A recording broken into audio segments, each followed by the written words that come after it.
France को भी बुला लिया, चल चल चल भारत के मारे को आई चोट्टा आ गया सब। आज ये मोदी जी को बर्गर खिला रहा है सब पे, और वहां से उड़ के बम गिरा के और उतर के सुस्ताता था सब, बहुते मारे हम ढाका में बम गिराए हैं। झटका लगा ना तो भाई कहीं ना कहीं से पचकेगा, अब पचका वो अंदर तारपीडो और बारूद रखा, मारा तो हल्का मच गया। सुबह लाशें ऐसे तैर रही थी, आज ले आया गया ऐसे घींच घाच के रख दिया गया। पाकिस्तानियों को चाहिए तो ले जाना, नहीं तो हमारे यहाँ कौआ गीद बकुला का कमी नहीं है। बूढ़ बूढ़े ले बाबू मिया हो लो रे।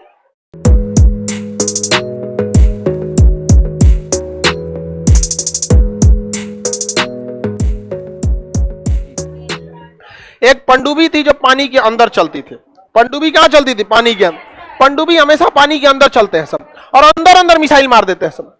तो उसका नाम था गाजी, PNS गाजी। वो पनडुब्बी अमेरिका के लिए था, लेकिन अमेरिका भारत से नफरत करता था, इसलिए उसने किसे दिया था? पाकिस्तानी को दिया था। अब उसने टारगेट दिया PNS गाजी को कि तुम निकलो और सीधे जाओ हिंद महासागर होते हुए बंगाल की खाड़ी में, तुम्हें किसी को नहीं मारना है, विक्रांत को मार के गिरा देना।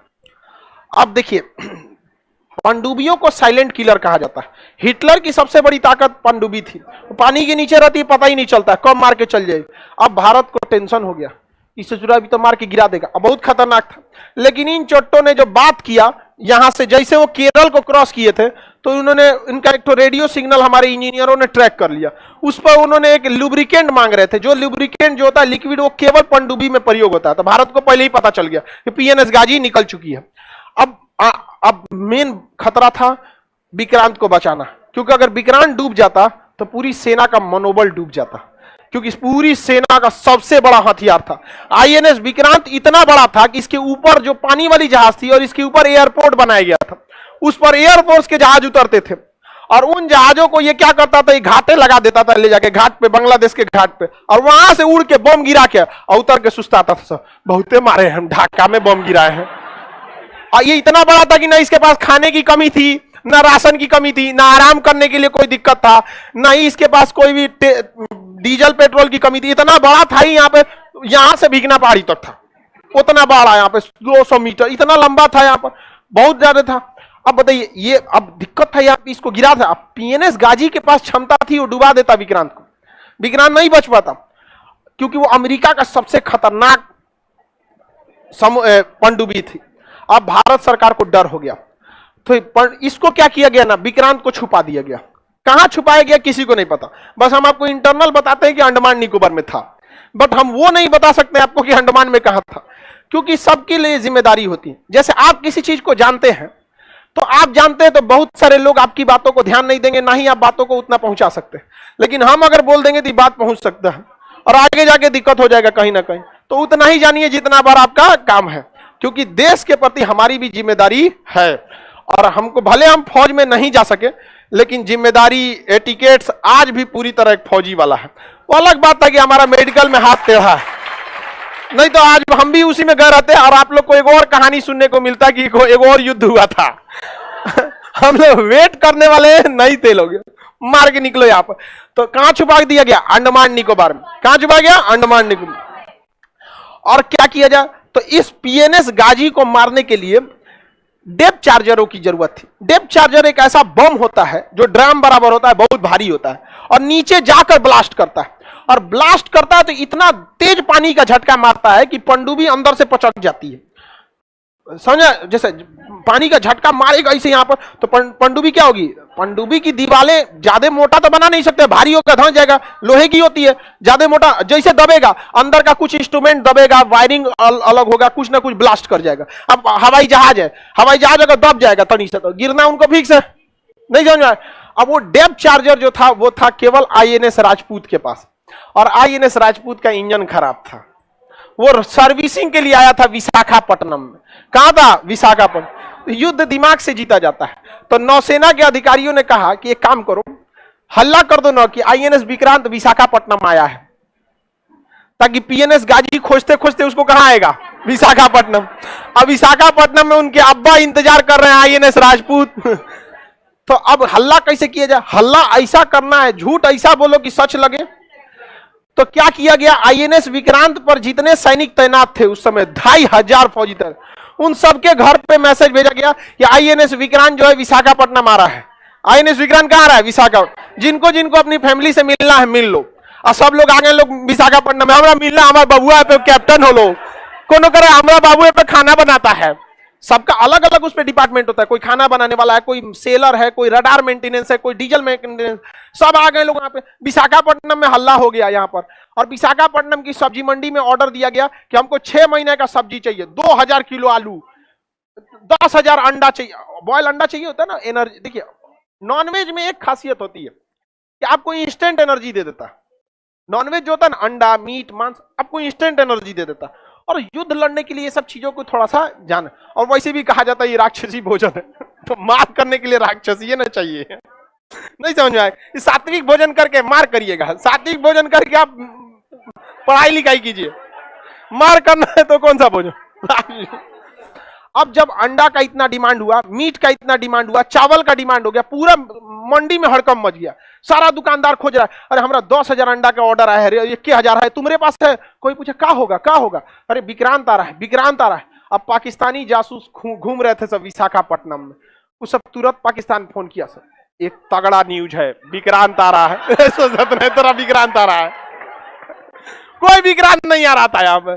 समझ में आ गया कि नहीं? देखिए झूठ को इतना सफाई से बोलिए कि लगना नहीं चाहिए। समझ में आ गया नहीं? अब विक्रांत ये नहीं रहा था, वहां पे खराब पड़ा हुआ तो कौन? आईएनएस। ये खबर किसको दिया गया? पाकिस्तानी ने खबर किसको दी दिया? पीएनएस गाजी को। पीएनएस गाजी विशाखापट्टनम की ओर जा रहा था, जहां पे छुपा हुआ था विक्रांत। इसको खबर हुआ तो ये मुड़ गया, कहां की ओर? विशाखापट्टनम की ओर। और विशाखापट्टनम पे कौन खड़ा था? आईएनएस राजपूत। आईएनएस राजपूत के सारे नेविगेशन को बंद किए गए थे। आईएनएस राजपूत का इंजन मेंटेनेंस में था, बंद था। कुछ भी आईएनएस राजपूत हलचल नहीं कर रहा था। जहां हलचल होगा ना तो उसमें सोनार लगा होता है, हलचल को पकड़ता है, सोनार हलचल को पकड़ लेता। कोई हलचल नहीं था। लेकिन पीएनएस गाजी का तो इंजन चल रहा था, इसका हलचल तो पता चल रहा था। आईएनएस राजपूत को खबर लगा कि पानी में कुछ हलचल है, तो इससे हमला तो कर नहीं सकते, क्या पता अपने जहाजिया हो। तुरंत पीएनएस गाजी को पहले ही बता दिया गया था कि आईएनएस राजपूत के पास कोई नहीं जाएगा, कोई नहीं जाएगा। तो आईएनएस राजपूत को पता था कि ऑर्डर दिया गया कि हमारे पास कोई नहीं आएगा। अब कोई आया है तो मरने आया है। मारा पीएनएस गाजी को, डेप्थ चार्जर मारा गया, एक डेप्थ चार्जर गया, दूसरा गया। उसके बाद अचानक से डेप्थ चार्जर फटता है तो उतना तबाही नहीं आती, वो अंदर बस झटका देता है। तो पहला झटका लगा अंदर, पानी हिल गया, दूसरा झटका लगा, पानी हिल गया, कुछ नहीं हुआ। एक पास 2 डेप्थ चार्जर था, बिगड़ल था ना आईएनएस राजपूत। अभी मारे कैसे यहाँ पे? आधा घंटा बाद अचानक जैसे लगा कि पानी के अंदर परमाणु बम फटा है। पीएनएस गाजी में जो छेद हुआ था ना, झटका लगा था, वो उसी कंपार्टमेंट में हो गया था जिसमें उसने बारूद रखा था। उस ससुरा अपने बारूदुआ से भड़क गया था। यहाँ पर झटका लगा ना तो भाई कहीं ना कहीं से पचकेगा। अब पचका वो अंदर टारपीडो और बारूद रखा, मारा तो हल्का मच गया। सुबह लाशें ऐसे तैर रही थी, ले आया गया ऐसे घींच घाच के रख दिया गया। पाकिस्तानियों को चाहिए तो ले जाना, नहीं तो हमारे यहाँ कौआ गीद बकुला का कमी नहीं है, गीद दूध खा जाएगा सब यहाँ पर। समझ में आ गया कि नहीं? तो यहाँ पे अब पाकिस्तान का पूरा मनोबल गिर गया था। अब अमेरिका का भी मनोबल गिरा, उसका टैंक यहाँ छोड़ के भाग गया। अब पीएनएस गाजी गिर गया यहाँ पर, और भी ऐसा जहाज मारा जो खराब था। आईएनएस राजपूत खराब था, मार के गिरा दिया यहाँ पर। अब पाकिस्तानी इधर मुक्ति वाहिनी, इधर कौन है? मुक्ति वाहिनी। अब मुक्ति वाहिनी थोड़ी सी कमजोर पड़ रही थी क्योंकि वेल ट्रेन तो फौजी थे नहीं। अब भारत ने क्या किया? अपनी इंडियन आर्मी को कहा कि लुका छिपी नहीं होगा। इंदिरा गांधी थी, बड़ी ढीठ थी, इसीलिए आयरन लेडी कहा जाता, बहुत ढीठ थी। लोगों ने उन्हें समझाया कि कूटनीति डिप्लोमेसी नहीं कहता है, आप मुक्ति वाहिनी को आगे कीजिए, इंडियन आर्मी को पीछे से सपोर्ट कीजिए, कोई क्या कहेगा। इंदिरा गांधी के बाढ़ में जब कोई क्या कहेगा, यहाँ पे हम महिला हैं, हमको इस सबसे मतलब नहीं बनता है, कोई क्या कहेगा, मारो इसको। महिला सबको ज्यादा इफेक्ट नहीं पड़ता है। देखिएगा शादी ब्याह में ना दुल्हा जाएगा तो चावल फेंकते चलेगा, बाबू के बियाह हो लोग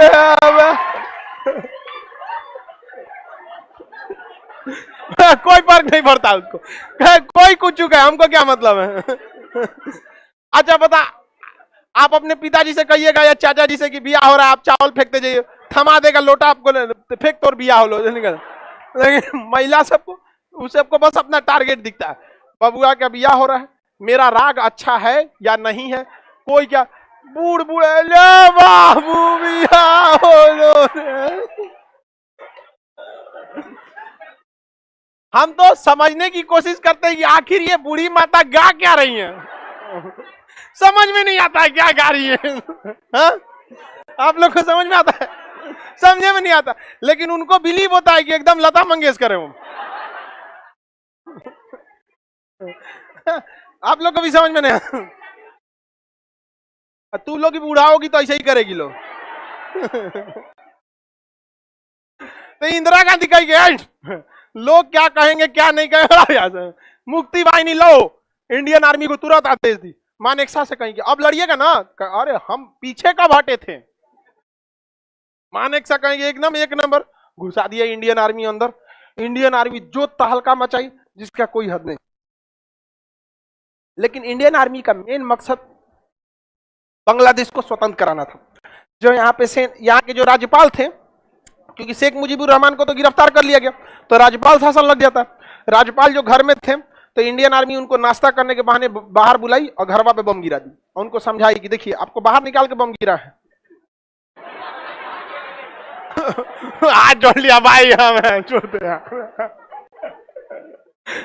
अब बताइए उस इंसान पे कितना बुरा, उसका मनोबल कितना गिर जाएगा जिसको घर से बाहर निकाल के बम गिराई हो। घर देख रहा है कहा घर गिर गया। अब उसकी पत्नी कर यार ये रे चोटा, तू सरेंडर करेगा कि हम तोरा मारे, हम यहाँ पे हम ना मर तो तोरे साथ, भाग यहाँ से यहाँ पे। अब भाई राज्यपाल के सरेंडर करने से सरेंडर थोड़ी हो जाता है। अब बिहार के राज्यपाल सरेंडर कर देंगे तो क्या बिहार सरेंडर हो जाएगा? राज्यपाल के हाथ में नहीं होता, लेकिन एक संकेत होता है ना कि तुम्हारा कमांडर गया काम से यहाँ पर। अब वहां पर काम किया सबसे जबरदस्त बीबीसी वालों ने। बीबीसी ये न्यूज वाले हैं सब, बीबीसी वाले ने। देखिए भारत सरकार ने क्या किया, पैरा कमांडोज को उतारा, पैरा कमांडो को। तो पैरा कमांडो जो पैरासूट से उतरते थे सब नाम, उस पैरा कमांडो के बीच में जैसे उतरे लोग तो कीचड़ में फंस जाते थे। तो पैरा कमांडो भी अचानक आके हमला करने के लिए बहुत प्रसिद्ध होते हैं लोग, तो पैरा कमांडो उतारा गया। इसका खबर किसको लग गया? बीबीसी को। अब भारत की एक स्ट्रेटजी थी, पैरासूट से पुतला गिराना था, मतलब सेना नहीं पुतला। आई बीबीसी ने कह दिया कि 5000 कमांडो उतारे गए हैं। हवा से कितने कमांडर उतारे गए? पैरा कमांडो सबसे खतरनाक होते हैं। पूरी इंडियन आर्मी का सबसे खतरनाक पैरा एसएफ कमांडो होते हैं, जो ऑरेंज मैरून कलर का कैप पहनते हैं, पैरा कमांडो। उनका परेड भी अलग होता है। सारे लोग परेड जो करते हैं ना ये कदम ताल पे करते हैं, अब वो नहीं, वो हथियार लेके वो कूद के ऐसे ऐसे उनका परेड होता है। वो कभी चलते नहीं है। पैरा कमांडो कभी भी आप परेड में ऐसे नहीं देखेंगे चलते हुए यहाँ पर, वो हमेशा हथियार लेके ऐसे और ऐसे ऐसे ऐसे ऐसे चलेंगे। जितना दूर जाना है उनको ऐसे ही कूदते जाते हैं। पैरा कमांडो उतारा गया किसको? पैरा एसएफ को, पैरा स्पेशल फोर्सेस को। उतरे थे तो 200-300, बाकी पुतला था, और पुतला भी था तो 250 पुतला था। बीबीसी वाला हल्ला कितना कर दिया? 5000। और बीबीसी इतना बड़ा न्यूज चैनल है ना कि लोगों ने बिलीव कर लिया। पाकिस्तान वाला डर गया, समझा। मुक्ति वाहिनी मार रहा है, इंडियन आर्मी मार रही है, एयरफोर्स मार रही है, नेवी मार रही है, ये बचा था सब 5000 कूद गया। सब किसके घर पे कूदा है सब को इसको क्या पता। अब कोनो घरे का ऊपर का दरवाजा बंद करके भाग गया सब, भाई सीढ़ी वाला बंद कर दो, कूदा है सब 5000। कहाँ है? अब पाकिस्तानी आर्मी का तो हालत खराब हो गया। पाकिस्तान को लगा अब कुछ नहीं हो सकता है। तब ये अपने अब्बा को बुलाया, अमेरिका। अमेरिका को कहा कि हमारी जान बचा लीजिए, आपको जहां सेना का अड्डा कहना होगा हम यहां दे देंगे, यहां दे देंगे। आपका मन, आप हमारे घरे में रहिएगा, हमारे ससुराल में रह जाइएगा, कोई दिक्कत नहीं है। आपका मन करे तो आप जहां मन वहां रहिएगा, हमको कोई दिक्कत नहीं है। हम अपनी पत्नी वाला भी आपको कमरा दे देंगे, चलिए।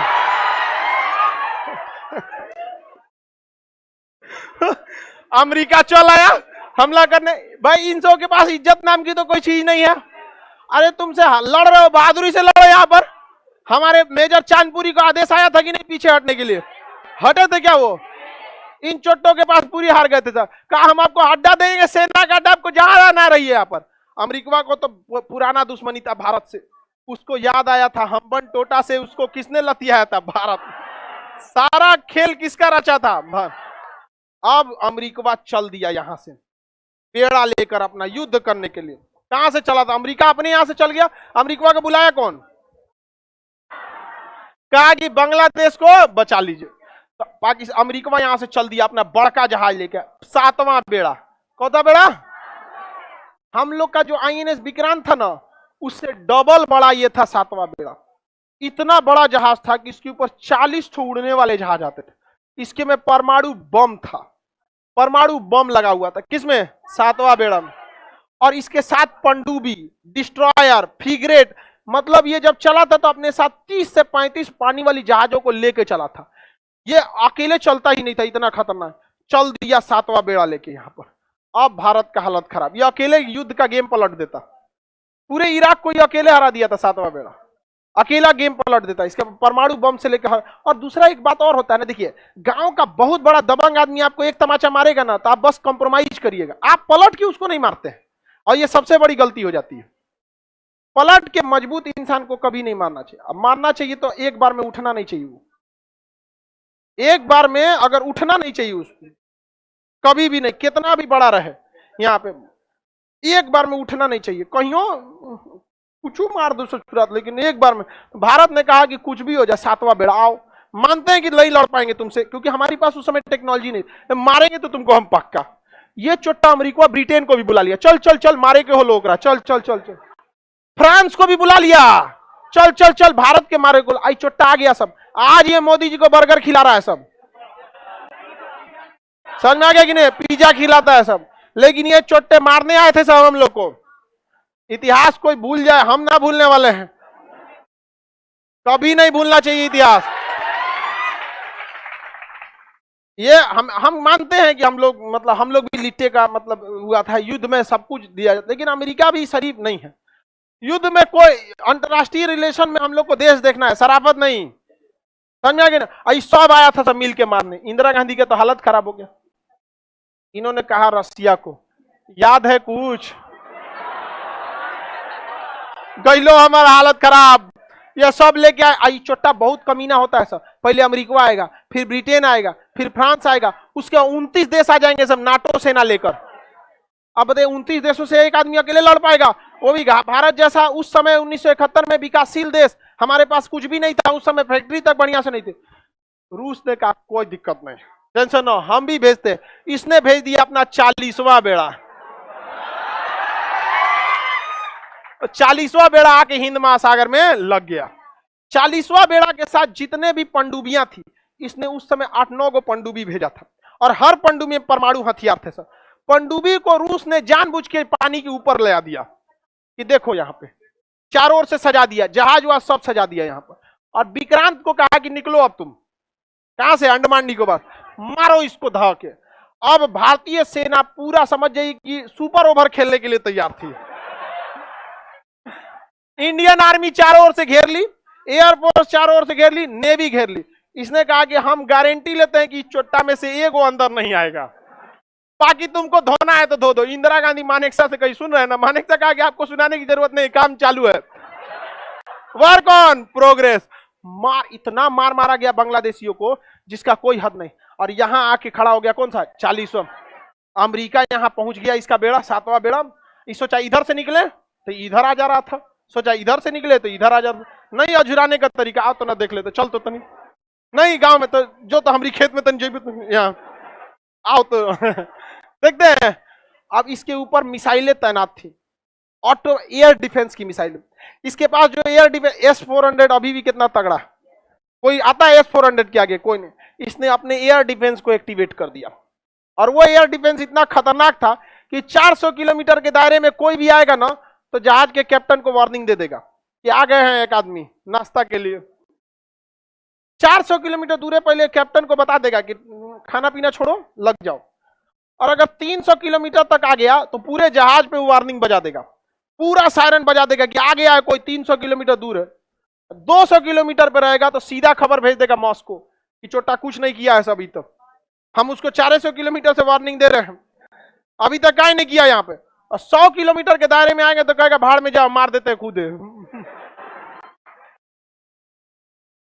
रूस ने पूरे अपने एयर डिफेंस को एक्टिवेट कर दिया और अमेरिका को बता दिया कि दम है तो आ जाओ। अमेरिका 400 किलोमीटर दूर से कह रहा था वापस चल जाओ, ठीक नहीं होगा। वापस चल जाओ, ठीक नहीं होगा। कहा अमेरिका ने कहा कि हमारे पास 150 से ज्यादा परमाणु हथियार लेके आए हैं, छोड़ेंगे नहीं भारत को। इस बार हमेशा श्रीलंका समझाएगा, श्रीलंका से भगा दिया, नेपाल से भगा दिया, अब की नहीं जाएंगे हमारे पास 150 से ज्यादा परमाणु हथियार है। रूस ने कहा कि जब हम चले थे तो हमें बहुत जल्दबाजी थी, इसलिए हम गिनती नहीं किए, लेकिन लगभग 300 से ज्यादा है। कहा कि हम गिने नहीं है, लेकिन 300 से ज्यादा। गिनती चालू थी 300 के बाद। अगर हम गिने नहीं, जल्दी में आना था। हमको इस सब का धमकी मत देना, बहुत महंगा पड़ेगा।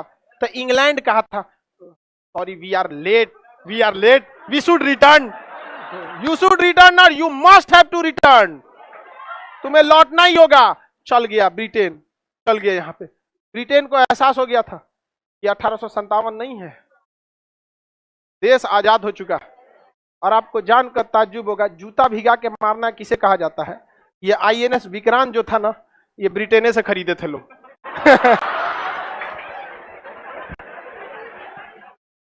भर रास्ता अमेरिका ब्रिटेन को घर आया था। तोरा बेचला बिना जरूरत था, काय बेचा रहे तुम मुझको? बाहर रास्ता घर आया था। What will I do, I don't know the what will happen in future. वो क्या कौन जी पता फ्यूचर में क्या हो जाएगा। अब जाओ तुम यहां से। अब यहां से जब ये लोग चल गए, 1.5 महीना बाद गया था रूस यहां से। 1.5 महीना तक लंगर डाल के खड़ा था। इसलिए हमेशा याद रखिएगा, 2 नए दोस्त से अच्छा एक पुराना दोस्त होता। और आज भी हम लोग हमेशा खड़े रहते हैं रूस के लिए। और अंदर तबाही मचाया था कौन? विक्रांत। विक्रांत खरीदा कहां से गया था? इंग्लैंड से। बड़ी गरियाया था अमेरिका इंग्लैंड। इसलिए देखिएगा, जल्दी अमेरिका वगैरह बड़ा हथियार भारत को बेचना नहीं चाहते हैं।